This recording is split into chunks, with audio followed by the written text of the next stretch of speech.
Universiteti Aleksandër Mësiu Durrës në bashkëpunim me gjimnazët e qytetit Durrësit dhe me shkollën nënveçare kanë organizuar një aktivitet sensibilizues me rastin e ditës së tokës. Me këtë aktivitet janë bashkuar qindra studentë dhe nxënës, të cilët do t'japin mesazhin e tyre simbolik për të sensibilizuar mbar shoqërinë shqiptare për impaktin që ka sot mjedisi, për rëndësinë që ka sot pastrimi i ambientit, për rëndësinë që ka sot toka dhe nevojën që ka sot toka dhe shoqëria për një jetë sa më të shëndetshme,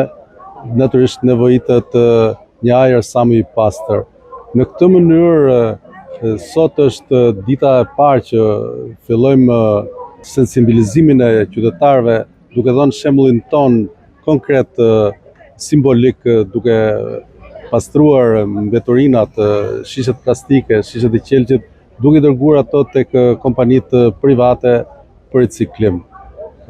Siç e dim, toka është shtëpia jonë e përbashkët dhe gjithë duhet kujdesemi për mirëmbajtjen e saj. Fenomenet kërcënuese të tokës, si shpëllëzimi,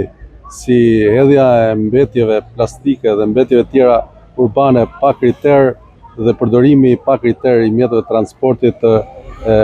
kanë çuar në ndryshime rrethësore klimaterike, të cilat kanë ndikuar drejt për drejti në prishjen e ekuilibrave mjedisor. Gjithë secili nga ne mund t'japi shembullin e vet personal, duke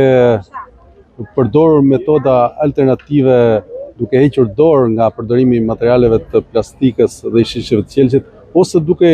i çuar ato tek kompanitë që merren me riciklimin e tyre, për të lehtësuar sa do pak situatën mjedisore. Një shembull tjetër qytetar që duhet të fillojë nga ne të parët është mbjellja e pemëve, krijimi i sipërfaqeve të gjelbërta. Për këtë Universiteti Aleksandër Mësiu Durrës ka nisur tashmë një projekt për gjelbrimin e kampusit të ri, ku deri tani janë mbjellë rreth 700 pemë. Gjithashtu po punohet me stafin akademik dhe studentët për të hequr dorë nga përdorimi i letrës për detyrat e kursit, për realizimin e detyrave të kursit, dhe dorëzimi i detyrave të kursit të bëhet në format elektronik. Një mënyrë tjetër për të ndikuar sadopak në përmirësimin e mjedisit është dhe heqja dorë nga përdorimi i egzageruar i automjeteve të transportit dhe përdorimi i mjeteve tjera alternative të transportit ekologjik, siç janë bicikletat, skuterit, pse jo dhe të ecurit në këmbë.